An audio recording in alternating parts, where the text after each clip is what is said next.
രാവിലെ സ്ഥിരമായിട്ട് കേൾക്കുന്ന ഒരു ഡയലോഗാണ് കേട്ടോ. ഇന്നും കടലക്കറിയാണ് ഉമ്മച്ചിയെ, എനിക്കത് ഇഷ്ടമല്ല എന്നറിയില്ലേ.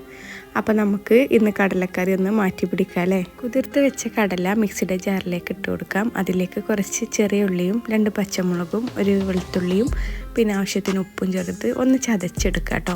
വെള്ളം ഒട്ടും ചേർക്കാതെ തന്നെ ചതച്ചെടുക്കാം. ഇതായി ഒരു രൂപത്തിൽ കിട്ടണം. അതിലേക്ക് ഒരു 1/2 സ്പൂൺ മഞ്ഞൾപ്പൊടിയും കുറച്ച് ചില്ലി ഫ്ലേക്സും കുറച്ച് കറിവേപ്പിലയും കൂടി നന്നായി കുഴച്ചെടുക്കാം. എന്നിട്ട് ഇതാ ഞാനിപ്പോൾ കട്ട്ലറ്റിൻ്റെ ഷേപ്പിലാണ് കേട്ടോ ഉണ്ടാക്കുന്നത്. ഏത് ഷേപ്പിൽ വേണമെങ്കിലും തയ്യാറാക്കാം. ചൂടായ വെളിച്ചെണ്ണയിലേക്ക് ഇട്ടിട്ട് നമുക്കിത് തിരിച്ചു മറിച്ചിട്ടിട്ട് ഒരു ഗോൾഡൻ ബ്രൗൺ കളറാകുമ്പോൾ നമുക്ക് എണ്ണയിൽ നിന്നും കോരി മാറ്റാം. അടിപൊളി ടേസ്റ്റാണ് കേട്ടോ. എന്തായാലും നിങ്ങളെ മക്കൾക്ക് കൊടുത്താൽ തീർച്ചയായിട്ടും കഴിക്കും.